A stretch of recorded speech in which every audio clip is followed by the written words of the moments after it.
তো আজকে আমরা জেনে নেব যে নবম দশম শ্রেণীর বাংলা সাহিত্যের যে রহমানের মা গল্প আছে, এই গল্পের যে 2 নাম্বার টিক্স নোট আছে, তো এটার উত্তর আমরা জেনে নেব। তো প্রশ্নটাকে দেখে না যাক। তো প্রশ্নে ছিল টিক্সনের প্রশ্ন যেটা, যে এবার সম্মান বীরের মা হিসেবে পাওনা বলতে কাকে বোঝানো হয়েছে। এবার সম্মান বীরের মা হিসেবে পাওনা বলতে কাকে বোঝানো হয়েছে। তো এটা হলো প্রশ্ন। তো উত্তরটা কিন্তু নিচে লেখা হয়েছে। তো তোমাদের কিন্তু 4টা অপশন আছে বইয়ে। তো উত্তরটা কিন্তু জানো না, তার জন্য কিন্তু আজকের ভিডিওটা দেখতেছো। আর উত্তরটা দেখার আগে তোমরা চ্যানেল নতুন হয়ে থাকলে চ্যানেলটাকে সাবস্ক্রাইব করবে, অল নোটিফিকেশন করবে, ভিডিওতে লাইক করবে। যদি আর কোনো প্রশ্ন উত্তর বা সৃজনশীল সম্পূর্ণ উত্তর বা সবগুলা টিক্স নিয়ে উত্তর লাগে সেটা কমেন্ট বক্সে বলে যাবে, তাহলে তোমাদেরকে পিন কমেন্টে লিঙ্ক দেওয়া হবে।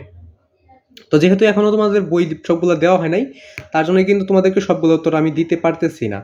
তো এবার তোমাদের দেখাই দেওয়া হবে যে এবার সম্মান বীরের মা হিসেবে পাওনা বলতে কাকে বোঝানো হয়েছে।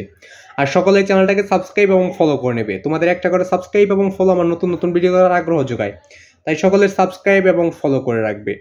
তো এবার সম্মান বীরের মা হিসেবে পাওনা বলতে কাকে বোঝানো হয়েছে। তো উত্তরটা আমরা নিচে দেখে নেই। উত্তরটা দেখার আগে তোমরা চ্যানেল নতুন হয়ে থাকলে চ্যানেলটাকে সাবস্ক্রাইব করবে, অনুসরণ করবে, ভিডিওতে লাইক করবে। যদি আর কোনো প্রশ্ন লাগে সেটা কমেন্ট বক্সে বলে দিবে। তো উত্তরটা আমরা দেখে নেই। আর সকলের প্রতি আমার সালাম, আসসালামু আলাইকুম। তো সকলের সালামের জবাবটা অবশ্যই দিয়ে নেবে।